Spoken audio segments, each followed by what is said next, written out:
तो पाकिस्तान ने अपने जीवन में पहली बार एक ग्लोरी के कुछ दिन अनुभव किए। उस वक्त भारत एक ऐसा अपाहिज देश बना दिया है मोदी ने कि भारत के अपने पर उन्होंने काट दिए, भारत के सारे दोस्त नष्ट कर दिए और नए दोस्त बना नहीं सकते। तो ये स्थिति है भारत की दुनिया में। आज बांग्लादेश हमारे साथ में नहीं है, श्रीलंका हमारे साथ में नहीं, चीन होने का सवाल ही नहीं उठता। चीन ने पाकिस्तान को जो मदद की उसके बलबूते पर उन्होंने भारत के साथ जो भी ऑपरेशन जो करने गया था भारत, वो बंद करने से पहले कोई बड़ी चीज हाथ में नहीं लगी हमारे। जीते हारे उसके ऊपर बात करना गलत है, क्योंकि हमें मालूम है हम जीते या हारे। तो उसके पहले ट्रम्प साहब ने पाकिस्तान के फील्ड मार्शल सेनापति आसिफ मुनीर के साथ लंच किया था। दो जगहों पर जंग हुए, दो देशों में। एक इंडिया पाकिस्तान में हुआ जो 3 दिन के अंदर खत्म हुआ, डोनाल्ड ट्रंप ने ऐलान किया, सीज फायर हुआ। दूसरा इजराइल जो लगातार पैलेस्टाइन पर बमबारी कर रहा है, उन्होंने इस बार इजराइल के साथ बीच में नहीं तो नहीं आएगा। नहीं भारत जो हमेशा से पाकिस्तान पर हावी रहा था, एक तीसरे देश के बोलने पर चुप बैठ जा रहा है। इसे कैसे देखें? मुझे कई बार मोदी जी की हंसी को देखकर ये बुरा लगता है कि इस व्यक्ति को देखकर विदेश में मेरा, आपका और हमारा आकलन करते हैं लोग कि ये हिंदुस्तानी मतलब ऐसे गया। पहले तो कोशिश की गई थी कि सबके साथ अच्छा बनने की, पाकिस्तान चले गए थे बिरयानी खाने के लिए जब 2014 में आए थे। नहीं वह समय, अभी जो इजराइल की हालत हुई है उससे बदतर है।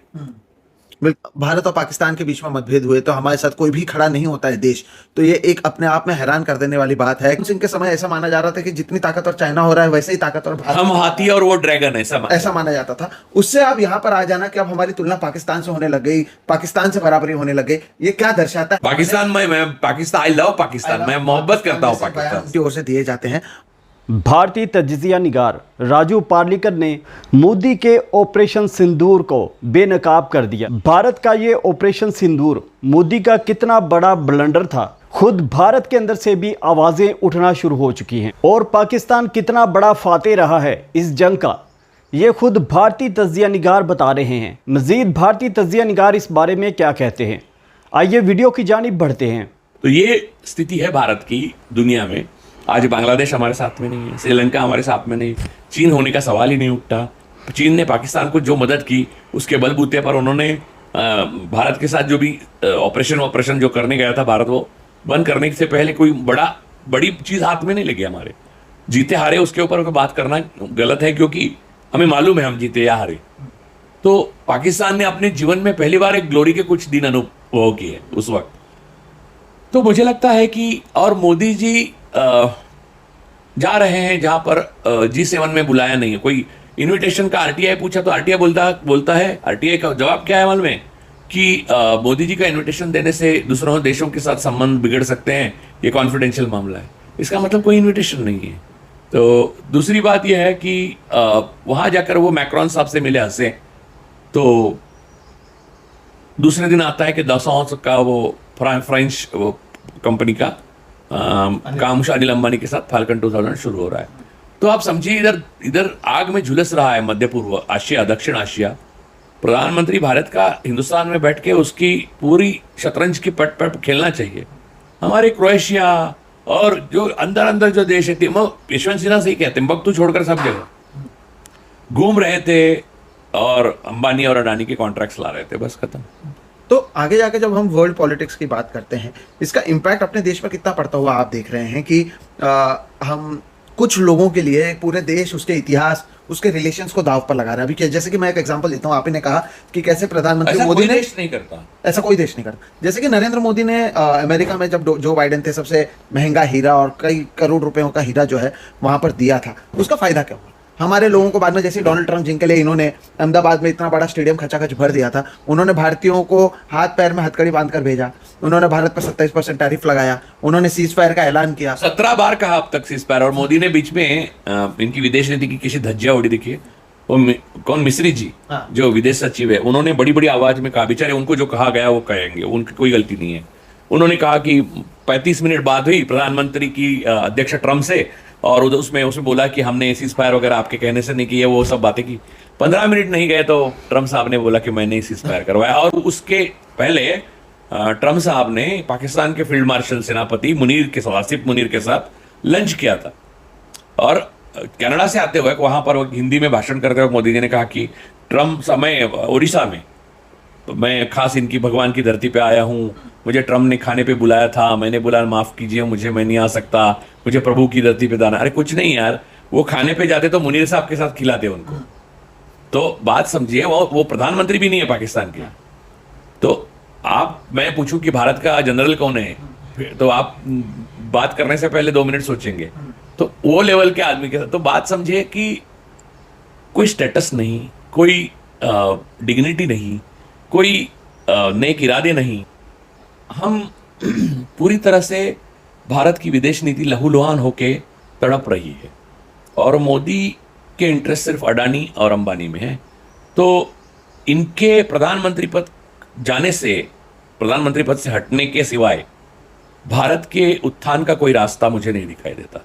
जब तक मोदी प्रधानमंत्री है, भारत का भविष्य अंधेरे गर्त में चला जाएगा। और इसके सर 2 एग्जाम्पल अभी देख सकते हैं जो हुआ इस वर्ल्ड पॉलिटिक्स की, क्योंकि आज हम बात कर रहे हैं भारत की विदेश नीति की बात कर रहे हैं। 2 जगहों पर जंग हुए 2 देशों में। एक इंडिया पाकिस्तान में हुआ जो 3 दिन के अंदर खत्म हुआ, डोनाल्ड ट्रंप ने ऐलान किया, सीज फायर हुआ। दूसरा इजराइल जो लगातार पैलेस्टाइन पर बमबारी कर रहा है, उन्होंने इस बार इजराइल के साथ बीच में नहीं तो आएगा, नहीं उन्होंने इस बार ईरान के साथ में जिस तरह से बातचीत की या ईरान के साथ में जिस तरह से उनके हमलेबाजी हो रहे थे, ये देखा गया कि तब भी डोनाल्ड ट्रंप की ओर से सीज फायर का ऐलान करने की बात की गई। उन्होंने कहा कि मैं चाहता हूं कि दोनों देश सीज फायर करें, लेकिन ईरान पीछे नहीं हटा और ईरान की ओर से कहा गया कि अमेरिका के कहने पर, और ये ऑन रिकॉर्ड उनके नेताओं ने, उनके सुप्रीम लीडर ने ऑन रिकॉर्ड आकर कहा कि उनके अमेरिका के कहने पर हम सीज फायर नहीं कहते। इनफैक्ट अमेरिका के जो कुछ बेस थे वहां पर भी उनकी ओर से हमला किया गया। तो एक ऐसे समय में जब ईरान इजराइल को चैलेंज कर पा रहा है, भारत जो हमेशा से पाकिस्तान पर हावी रहा था, एक तीसरे देश के बोलने पर चुप बैठ जा रहा है। इसे कैसे देखें? सारी दुनिया में भारतीय जनता पार्टी के आईटी सेल और ट्रोल की हंसी हो गई। सारी दुनिया में ये बात फैल चुकी थी कि इजराइल के बारे में, इजराइल के पक्ष में जो भी लिखा जा रहा है, इजराइल का झंडा लगाकर, वो भारत के उत्तर प्रदेश, बिहार, गुजरात से लोग लिख रहे हैं। और जैसे जैसे ईरान के बैलिस्टिक मिसाइल ने तबाही मचाना शुरू कर दिया इजराइल में, ईरान के बैलिस्टिक मिसाइल ने इजराइल ने तबाही मचाना शुरू कर दिया, वैसे वैसे ये ट्रोल्स और लिखते गए। और जो गए, मुझे लगता है 5-6 पीढ़ियों से संघ के लोगों ने, नाना पालकर थे महाराष्ट्र में, इजराइल छड़ाकडून बड़ाकडे नाम की किताब भी उन्होंने लिखी थी। वो सब पढ़ के जिन्होंने इजराइल के बारे में गलत फहमी में रहे थे कि इजराइल अकाट्य है, वो इजराइल इनविंसिबल है, तो 8 दिन में धुआं कर दिया ईरान ने इजराइल का, इजराइल के अकाट्यता की, इजराइल के महाशक्ति की सारी, जो ऐसे लोग वापस चले गए। देखिए, इजराइल का जन्म जो है वो यूरोपियंस के अपराध बोध से हुआ है, और स्वाभाविक है, अपराध बोध होना भी चाहिए उनको। वो एंटीसेमिटिज्म जो था, जो जिसका चरम पर गया, वो जर्मनी में, हिटलर की जर्मनी में, जो आदर्श है संघ का, हिटलर ने यहूदियों को जिस बर्बरता से मारा और जिस तरह से उसने कॉन्सेंट्रेशन कैंप बनाए, वो मानवता के इतिहास को कालिख पोती थी उसने। लेकिन उसका अपराध बोध जो यूरोप को हुआ है, वो यूरोप को अपराध बोध होने के बाद यूरोप अभी भी गिल्ट में, जर्मनी अभी भी, देखो जर्मनी की क्या चांसलर क्या कहते रहते हैं, हम इजराइल के साथ खड़े हैं, क्योंकि उनको वो बात डिलीट करनी है, अंडू करनी है।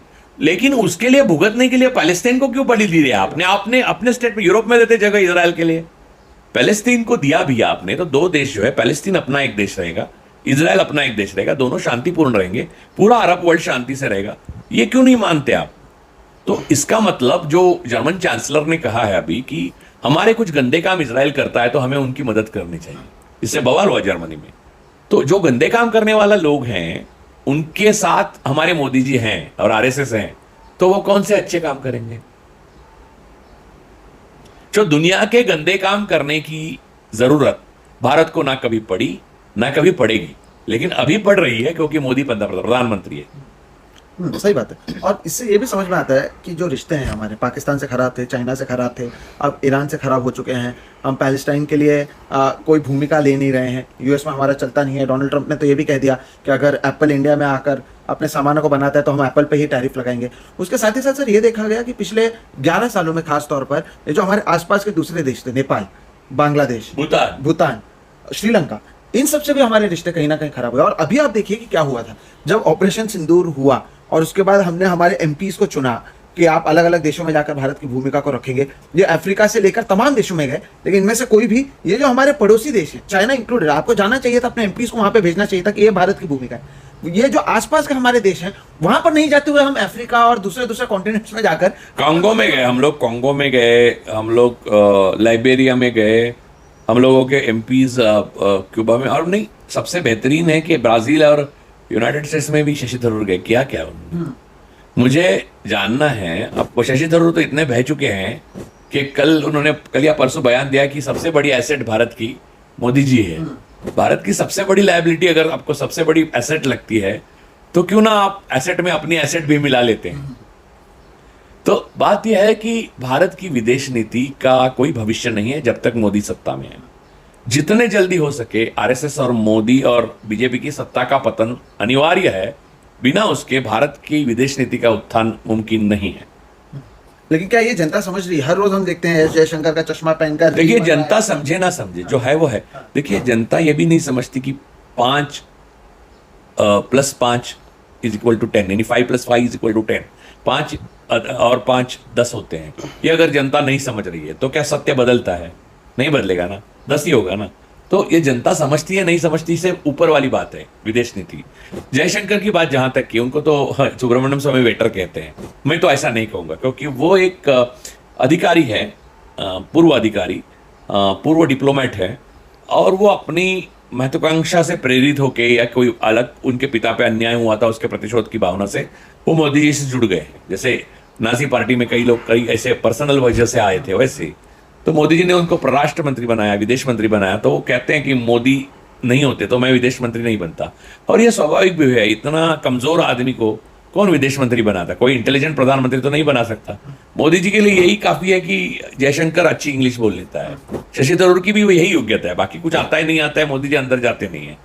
तो निर्मला जी की भी यही खासियत है, वो इसलिए फाइनेंस मिनिस्टर बन चुकी है क्योंकि उसको इंग्लिश आती है। ऐसा अमित शाह का ये कहना है कि एक समय आएगा कि इंग्लिश बोलने वालों को शर्म आएगी। वो गृह मंत्री नहीं, वो बाप बोल रहा था। तो बात समझिए कि जब बाप बोलता है तो बेटे को सुनना चाहिए, और जब गृह मंत्री बोलता है तो आपको हमको सुनना चाहिए। तो उसका बेटा सुनेगा ये सब। तो बाबा ने मेरे लिए कितना कुछ किया, ऐसा वो कहेगा बाद में, ठीक है। अपने आप पे वो किया, लांछन खींचा, लेकिन ओढ़ लिया, लेकिन मुझे बचाने की कोशिश की। तो ये जो जयशंकर हैं, उनको विदेश नीति की, डिप्लोमेसी की, एक डिप्लोमेट का मतलब है एक राजनयिक अधिकारी। अधिकारी को डिप्लोमेसी आती रहे ऐसा नहीं है। देखिए, डिप्लोमेट्स जो कैबिनेट में अंदर बैठ के, प्रधानमंत्री के अंदर ही फर्स्ट सर्कल में जो होते हैं वो डिप्लोमेट, जैसे कि हक्सर थे, धर थे, वो अलग होते हैं, उनकी टाइप अलग होती है। मैंने कुछ दिन क्यों ना हो, लेकिन मैंने नटवर सिंह के साथ बात की कई बार, बिना वजह। मेरा कोई कांग्रेस से कोई लेना देना नहीं था, लेकिन नटवर सिंह से हमारे एक मित्र के माध्यम से पहचान हुई, चर्चा हुई। तो वो जो कहते थे, वो देखिए, वो भी एक पूर्व अधिकारी ही थे। फिर उनको नेहरू, फिर इंदिरा जी वगैरह के विदेश नीति में उन्होंने माओ को मिले थे, उसके ऊपर किताबें उनकी। तो पता चलता है कि किस तरह से पूरी विदेश नीति रोज इतनी पल्सेटिव एक्शन और इतनी फ्लूइडिटी से काम करती है कि आपको वक्त के नब्ज पे हाथ चाहिए। विदेश नीति वो नीति सबसे खूबसूरत लेकिन सबसे डेंजरस नीति है। उसके लिए प्रधानमंत्री जो होता है उसकी वक्त के नब्ज पे हाथ चाहिए। देखिए, अभी खामेनी ने जो लीड किया ईरान को, क्या कुशलता से लीड किया। क्या देखिए, ईरान की जीत सिर्फ सामरिक जीत नहीं है, ये राजनीतिक जीत भी है, कूटनीति की जीत है। उन्होंने सारे दोस्त साथ रखे, और जो दुश्मन थे उनमें से कोई दुश्मन के दोस्त नहीं बनने दिए, है ना। ये कूटनीति की विजय है। तो ये नब्ज पे हाथ रखना, फिर हर चीज को हर पल बदलना, ये मोदी जी की स्टाइल भी नहीं है, उनकी मेधा भी नहीं है, उनकी योग्यता भी नहीं है, उनके विदेश मंत्री की तो बिल्कुल नहीं है। उन्हें बस मधुबनी में अंग्रेजी में और अमेरिका में हिंदी में भाषण करना आता है। और उनके साथी बाकी देखिए, एक से एक, निशिकांत दुबे, अमित, ये सारे जो लोग हैं वो विदेश, ये सारे इजराइल की जो रोज नई नई मिसाइल लेकर सर पे हालत हो रही थी, उसके लिए सिसकते रहे। इतनी ही विदेश नीति में थी। जब हाइफा पोर्ट का पूरा नुकसान हुआ, बंद हुआ, इजराइल ने खुद बंद किया आधिकारिक तौर से, तब भी यहाँ अडानी झूठ बोल रहे थे कि हाइफा पोर्ट फुल, कुछ टेंशन ही नहीं, का हमारा काम चालू है। अरे आप कहाँ से चालू रखेंगे भाई, वो देश तबाह हो रहा है, आप इतना तो सब्र करिए। तो ये पैसे हमारे SBI के, आप हाइफा में अपने LIC के पैसे लगे होंगे, तो गए आप, जिंदगी के बाद भी मिलेंगे आपको, आप लीजिए, ये विदेश नीति है आपकी। लेकिन 11 साल में जो हमारे प्रधानमंत्री ना जाने कितने देश में गए हैं, यूएस ही वो शायद 12 बार जा चुके हैं, 10 से 12 बार पिछले 10 वो मुख्यमंत्री थे तब से चाइना में 18 बार गए, लेकिन चाइना ने जब हमारी जमीन कब्जा लिया, अरुणाचल के गांवों के नाम बदले 30, तो वो उन्होंने कहा कोई गुस्सा नहीं, कोई घुसेगा नहीं। तो 18 बार जाने के बाद आप उस देश को थोड़ा भी अपना नहीं बना सके, तो उन्होंने उनका कुछ अपना बना के रखा होगा, ऐसा समझ में आता है। आपको लगता है कि 11 साल में कुछ फायदा हुआ है? क्योंकि यहाँ पर जो खास तौर पर टीवी मीडिया में हुआ ये सर, कि एक इमेज बनाई गई वर्ल्ड लीडर की, नरेंद्र मोदी की, कि वो सबसे कैसे मिल रहे हैं, सबके केंद्र में हैं। फिर एक तरीके से एक एजेंडा फैलाया गया कि पहली बार G20 भारत होस्ट कर रहा, हालांकि वो समय समय पर आना ही था वो भारत में, लेकिन एक तरीके से लिखा गया। फिर हर किसी से हाथ मिलाना, हाथ नहीं डायरेक्टली गले मिलना, और जोर जोर से हंसना। अपने देश में जैसे ही पहुंचते हैं ये कभी इनके मुंह से जो मुस्कान है वो गायब हो जाती है, लेकिन बाहर जाकर वो हर किसी से हाथ मिलाना। नहीं, वो जो भाषा समझ में नहीं आती तो वो हंस के निभा लेते हैं, ठीक है। तो आपको लगता है कि नहीं, और मुझे उनके भाषा आने ना आने से कोई लेना देना नहीं। देखिए, कई देशों के मुखिया जो है उनको एक ही भाषा आती है, उनकी मातृभाषा, लेकिन उससे आदमी की रुतबा, आदमी की डिप्लोमेसी पे असर नहीं होना चाहिए। बुद्धिहीन और भाषा एक आना, उसमें फर्क है। राजा रणजीत सिंह जो हमारे थे, जो अफगानिस्तान तक जिनकी सेना, जिनको ब्रिटिश भी डरते थे, उनको सिर्फ पंजाबी आती थी, क्या फर्क पड़ा उस भाषा को? लेकिन उन्होंने सारी अपनी इंफीरियरिटी कॉम्प्लेक्स से सारी दुनिया को पंजाबी सिखाने नहीं गए वो, कि पंजाबी ही सीखो, ऐसा कुछ नहीं किया। लेकिन उस भाषा में उन्होंने ब्रिटिशों को भी मात दी, है ना। तो मुझे उससे भी प्रॉब्लम नहीं, लेकिन आपको भाषा नहीं आती तो आप पूरे डिग्निफाइड तरीके से हमारे प्रतिनिधि हो। आप, मुझे कई बार मोदी जी की हंसी को देखकर ये बुरा लगता है कि इस व्यक्ति को देखकर विदेश में मेरा, आपका और हमारा आकलन करते हैं लोग कि ये हिंदुस्तानी मतलब ऐसे, तो कितना बुरा लगता है। हमने इतनी किताबें पढ़ी, इतनी मेहनत की, इतना हमारे बाप दादा कुछ भी नहीं थे, जो भी है हम अपने मेहनत बलबूते पे जो बनने की कोशिश कर रहे हैं, इतने लड़के लड़कियां स्ट्रगल कर रही है, उनका आकलन मोदी जी की हंसी को देखकर होता है, जो भाषा समझ में ना आने के बाद हंसते हैं। ऐसा नहीं करना यार, आपके पास इंटरप्रेटर है, आपके पास ट्रांसलेटर है, उसको पूछना कि क्या बोल रहे हैं, ओके ये बात है मेरी, आप उनके सामने रखो, तो आप उनके सामने रखो, बस हंसने की क्या जरूरत है। इन 11 सालों में आप मानते हैं कुछ फायदा हुआ है? हाँ, हुआ है ना फायदा। नहीं, अडानी को हुआ है फायदा, अंबानी को हुआ है, अनिल अंबानी को इतना बड़ा फायदा हुआ है, और कई गुजराती व्यापारियों को फायदा हुआ है, खुद मोदी जी को फायदा हुआ है, शाह को फायदा हुआ है। जय शाह तो भारत का मुझे लगता है युवा नेतृत्व है, तो इन लोगों को फायदा हुआ है। सर देखो, किसी का नुकसान होता है, एक लॉ ऑफ फिजिक्स है ये सृष्टि, किसी का बहुत नुकसान होता है तो किसी को बहुत फायदा होता है। तो हिंदुस्तान की 140 करोड़ जनता का बहुत नुकसान हुआ, तब अडानी का बहुत फायदा हुआ। तो आपको मदर डेयरी भी मिलती है, कूड़ा भी मिलता है, देवनार भी मिलता है, सब मुफ्त में मिलता है, GST फ्री होता है, धारावी भी मिलता है, आपको कुछ भी आप जो बोलो वो मिलता है। एयरपोर्ट चाहिए एयरपोर्ट मिलता है, पोर्ट चाहिए पोर्ट मिलता है, LIC से पैसा LIC से पैसा, हाइपापोर्ट आपको, SBI से पैसा, अरुंधति भट्टाचार्य विदेश जाकर आपको कर्जा दे देती है। तो ये सारी चीजें एक व्यक्ति को मिलती है, तो 140 करोड़ को थोड़ा नुकसान तो सहना पड़ेगा ना भाई। देखिए, और भक्त लोग जो है, मोदी भक्त, वो 2016 के नोटबंदी से कह रहे हैं हमको कि देखो आपको तो सहना पड़ेगा ना देश के लिए। तो देश का मतलब अडानी है, ये समझने के लिए 10 साल जाने पड़े, अब 11वां साल चालू है। तो ठीक है, अब वहां सियाचिन में जवान बर्फ में खड़ा है, तो हमें अडानी के लिए कुछ करना तो पड़ेगा ना। सही बात है। और जहाँ पर आपने ये कहा कि हमें जज किया जाता है इनके हंसी के आधार पर, उसी तरह से मुझे लगता है भारतीयों को इसीलिए भी जज किया जा रहा है कि सोशल मीडिया पर लोग किस तरह से ट्रोलिंग करने लग गए। इंडिया से लोग जिस तरह से इजराइल के लिए लिखने लग गए, और जिस तरह से हम ये भी देख रहे हैं कि अलग अलग जगहों पर इंडियंस खासतौर पर राइट विंग अरे वो लात मार रहे हैं इजराइल में, वहां पर आपको शेल्टर में नहीं ले रहे हैं, बंकर में नहीं ले रहे हैं, और आप कह रहे हैं कि माए बाप हो आप, वो तो गुलामी है। देखिए, ये संघ के लोगों ने ब्रिटिशों की गुलामी की, अगर हिटलर आ जाता तो नहीं आया, नहीं तो भी गुलामी उसकी की, वो आता तो जर्मन के क्लासेस पुणे में शुरू कर दिए थे। लेकिन तो कितना वो गुलामी, आप इजराइल की गुलामी कर कितना रहे हैं, लेकिन ironic देश है को सर। क्यों गुलामी करना चाहिए? लेकिन कितना आयरॉनिक है कि ये संघ जो हिटलर की भी तारीफ करता है, वही संघ अब इजराइल की भी तारीफ कर रहा है, और लोगों को जो भक्त हैं उनको शायद समझ नहीं आ रहा है कि एक दूसरे से तारीफ क्या है मैं बताता हूं आपको। ये एक इंफीरियरिटी कॉम्प्लेक्स है।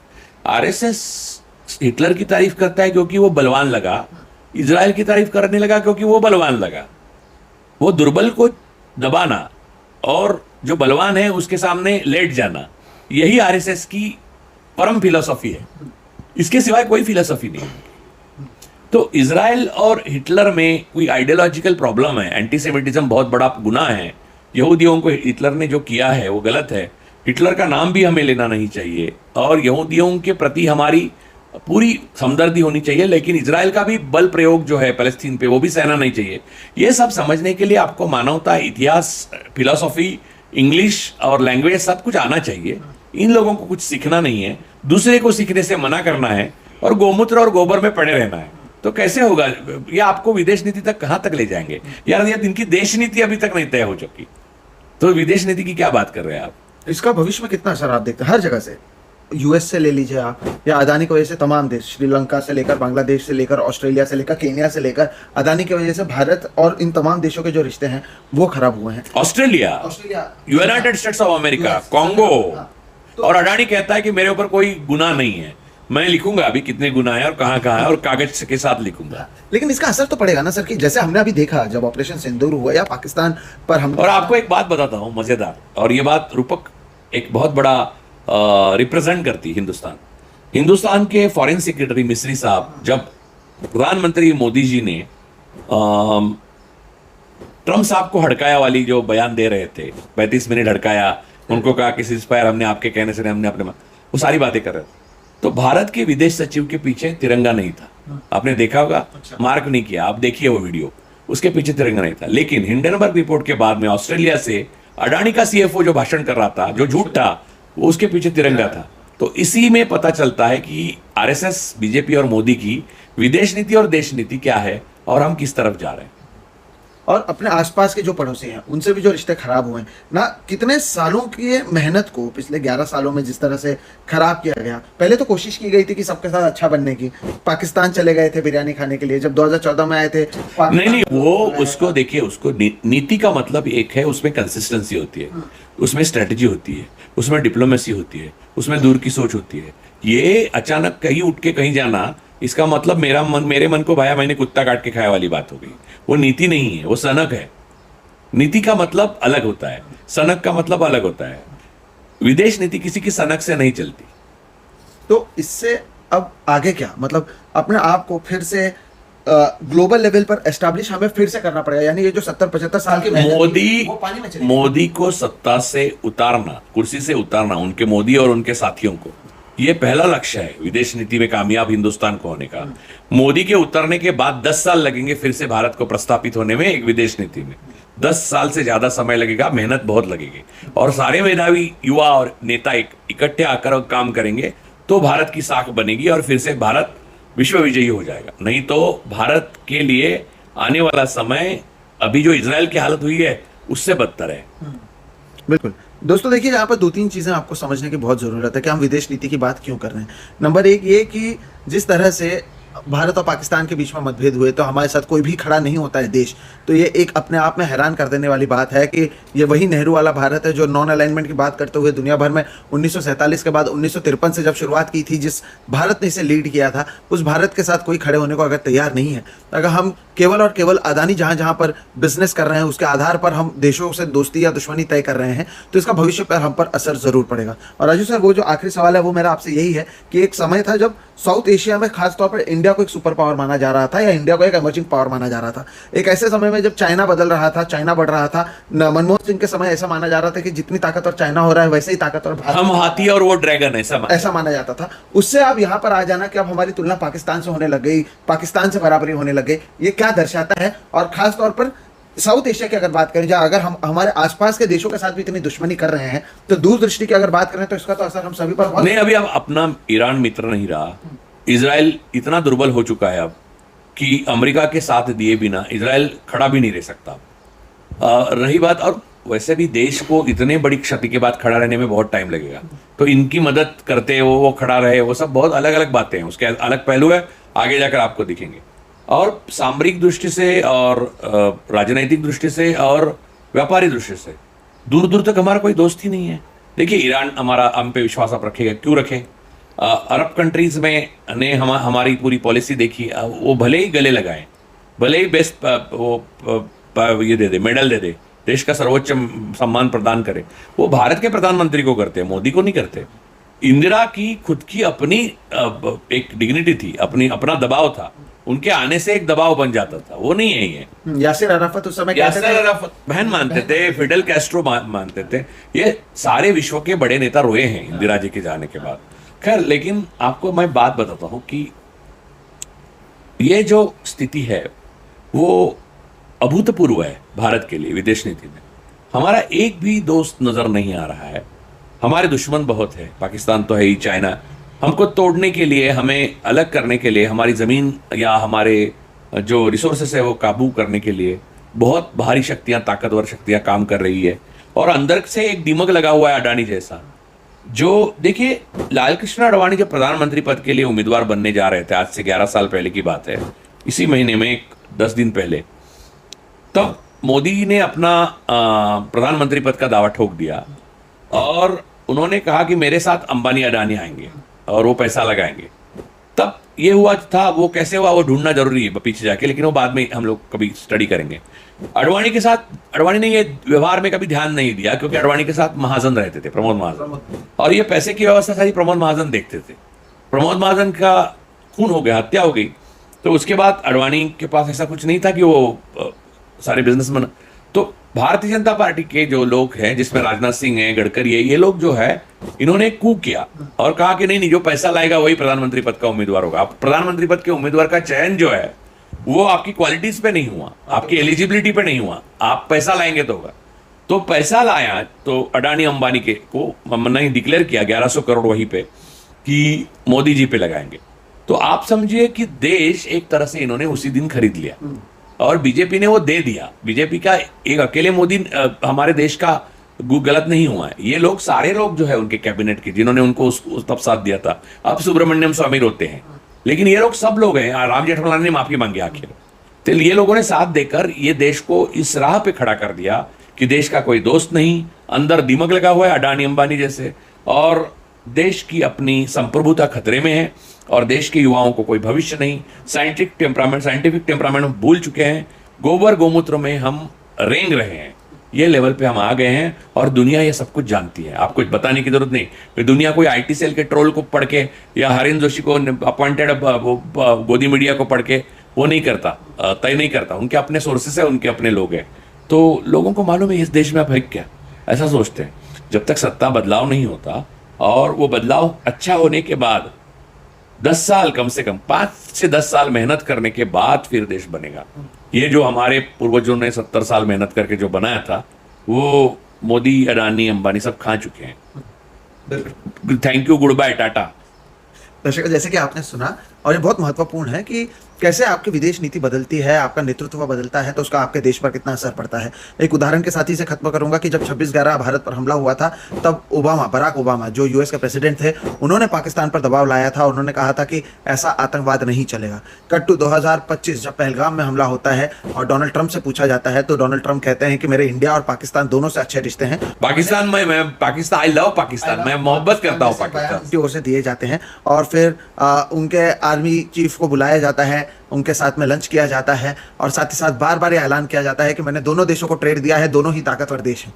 तो एक तरफ जहां आपके साथ में एक प्रेसिडेंट खड़ा होता है तो वहीं दूसरी तरफ ऐसा कुछ बदल जाता है कि आपकी बराबरी उससे होने लगती है जिसके ऊपर हमने लगातार पिछले 70-75 सालों से अपनी रोब, अपनी ताकत जमाई रखी थी। और मुझे लगता है जो आखिर में इनकी ओर से एक जवाब दिया गया, राजू सर की ओर से एक समरी बताया गया कि जब आपकी प्रायोरिटी आपके देश से ज़्यादा कुछ बिजनेसमैन होंगे तो उसका असर हम सभी को झेलना पड़ेगा और शायद इसका असर विदेश नीति में हम सभी को देखने मिल रहा है। अगर आप अब भारत से बाहर जाते हैं तो पिछले कुछ महीने में एक ऐसी छवि बनी है मानो जैसे इजराइल के बाद सबसे ज़्यादा एरोगेंट अगर कोई है तो हम भारतीय हैं। हालांकि ये हर कोई भारतीय पर लागू नहीं होता, लेकिन जो राइट विंग पॉलिटिक्स है और साथ ही साथ जो भक्त हैं जिन्होंने सोशल मीडिया पर इस इमेज को तैयार किया है, इसका भी कहीं ना कहीं पर असर पड़ रहा है और विदेश नीति का असर तो पड़ ही रहा है। तो आज के इस डिस्कशन के जरिए हमने उन तमाम मुद्दों पर बात की है। ईरान इजराइल को आंख दिखा रहा है और अब पाकिस्तान भारत को आंख दिखाने लग चुका है। सोचिए हम हमारे विदेश नीति में कितने नीचे तक गिर चुके हैं। यह गंभीर मुद्दा है और आज चर्चा हमने इसी मुद्दे पर की है। राजू सर, बहुत बहुत शुक्रिया, थैंक यू। आप मिले, आपने इस मुद्दे पर